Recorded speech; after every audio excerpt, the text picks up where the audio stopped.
पर डिबेट चली पर संविधान सभा में। संविधान सभा ने शब्द को स्वीकार नहीं किया, उन्होंने अनुसूचित वर्ग को स्वीकार किया।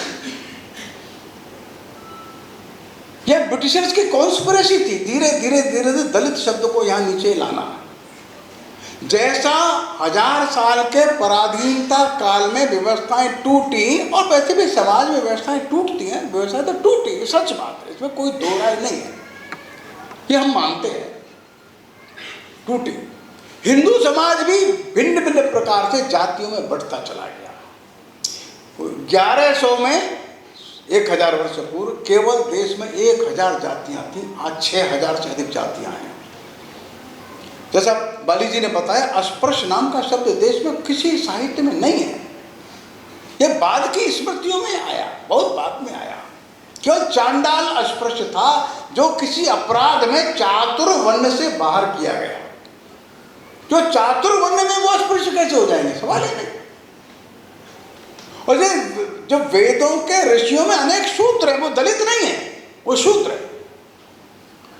अनेक युगों तक शूद्र भी क्षत्रियों का ही हिस्सा थे, वे सम्मानित थे, और कर्म का सिद्धांत बदलता रहता था, जन्म के अनुसार कर्म नहीं था, गुण के हिसाब से था। गुण के हिसाब से व्यक्ति को काम दिया जाता था, और व्यक्ति काम बदलता देता है। वेदों का मंत्र है, हमारे घर में एक महिला किसान करती है, कोई रथ बनाता है, कोई बर्तन बनाता है। एक ही घर में, एक ही परिवार में 5 प्रकार के काम होते, ऐसे मंत्र वेदों में हैं। तो एक ही परिवार में ब्राह्मण भी है, शूद्र भी है, वैश्य भी, ऐसे कैसे हो जाएगा? हाँ है, लेकिन बाद में ये व्यवस्था कठोर हो गई, जन्मना हो गई, ये विकृति है। धीरे धीरे इस्लाम जो आया, तो पहला अस्पृश्यता का उदाहरण दाहिर के घर का है। जो दाहिर की रानी और महिलाएं आग में जलने के लिए जा रही हैं, उस समय वे कहती जा रही हैं, जल्दी करो, अन्यथा ये म्लेच्छ हमको छू लेंगे और हम पतित हो जाएंगे। This is the first example of untouchability in Indian texts. ये चचनामा में है, ये 8वीं शताब्दी का। उसके पहले छूने से पवित्र होते ऐसा नहीं था। हाँ, छोटी बड़ी जातियां थी, ये छोटे हैं, ये बड़े हैं, ये बुद्ध के समय भी था। छोटा और बड़ा मानना या अस्पृश्य मानना, दोनों बहुत अंतर है।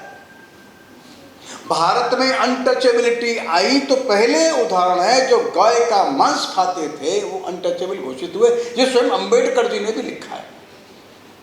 धीरे धीरे ऐसे काम के कारण से उन लोगों के मन में ये भाव आता चला गया। ये बात सच बात है, एक बड़ा समाज अपने इस देश में अनटचेबल हो गया।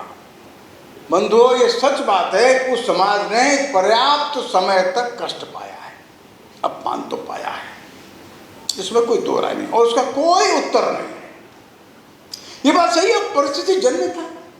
जब समाज सिकुड़ गया, तो समाज की सबसे पहले जो समस्या खड़ी होती है, वो सामाजिकता की खड़ी होती है। सामाजिकता नष्ट हो जाती है। एकदा नैमिषारण्ये, वो खत्म हो जाता है। एक बार वहां पर हजारों लोग एकत्रित आकर के संगीति के, खत्म हो जाता है, नहीं, संभव ही नहीं। तो संगीति खत्म होती है, एकदा नैमिषारण्य, एकत्रीकरण खत्म होता है, संवाद समाप्त होता है, धीरे धीरे समाज सिकुड़ता है, आत्मरक्षा में संकुचित होकर के इन कुरीतियों का दास जैसा बन जाता है।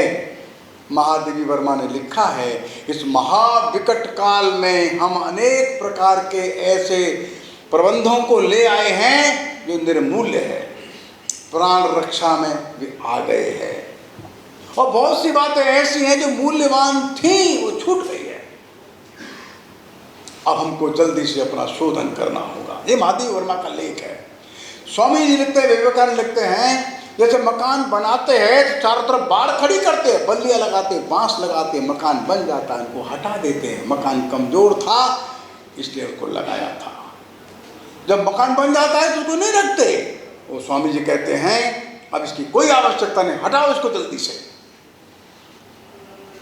तो इस देश में जो अनुसूचित वर्ग है, उसके मन की पीड़ा तो है, उसको एक लंबे समय तक गांव में, शहर में अपमानित तो होना पड़ा है। वेद अपनी जगह है, शास्त्र अपनी जगह है, अध्यात्म अपने स्थान पर है, लेकिन एक व्यवहारिक संकट जो खड़ा हो गया उसके कारण से उनके मन में एक रोष और दुख और अपमान प्रकट हो गया, वो गहरा बैठ गया।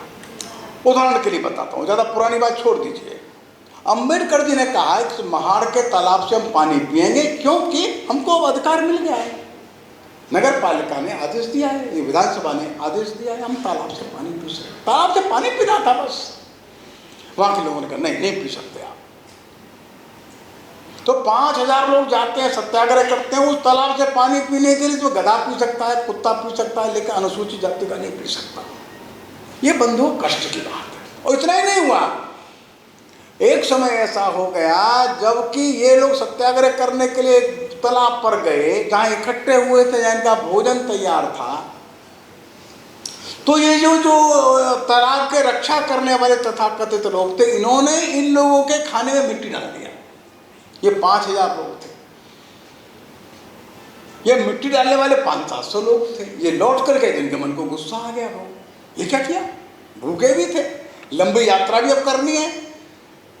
तो डॉक्टर अंबेडकर जी ने उनको शांति से बैठा ला, कहा देखो भाई ये बात सच है, तुम्हारे भोजन में इन लोगों ने मिट्टी डाल के इसको बिगाड़ दिया, लेकिन नहीं वैरे न वैरानी सम्मति कुदाचनम। ध्यान रखो, बैर से बैर नष्ट नहीं होगा, शांत रहना, अपना गुस्सा अपने मन के अंदर रखना, प्रकट नहीं करना। पानी पियो, अपने अपने घर चले जाओ शांति से। इस बार भोजन नहीं मिलेगा किसी को, भोजन फेंक दिया गया। तो गुस्सा तो है, गुस्सा जायज भी है, लेकिन उन लोगों ने इस गुस्से को समाप्त करने की कोशिश भी की। अम्बेडकर है, कोई फुले है, कोई नारायण गुरु है, महात्मा गांधी है, स्वामी दयानंद है, डॉक्टर हेडगेवार है, स्वामी विवेकानंद है, काका कालेलकर है, मदन मोहन मालवीय, हजारों लोगों ने इस दुर्व्यवस्था को जल्दी से समाप्त करने की कोशिश की है। विमर्श ये होना चाहिए अब, ठीक है, एक काल के प्रभाव में ऐसी परिस्थिति आ गई कि अवमूल्यन हो गया।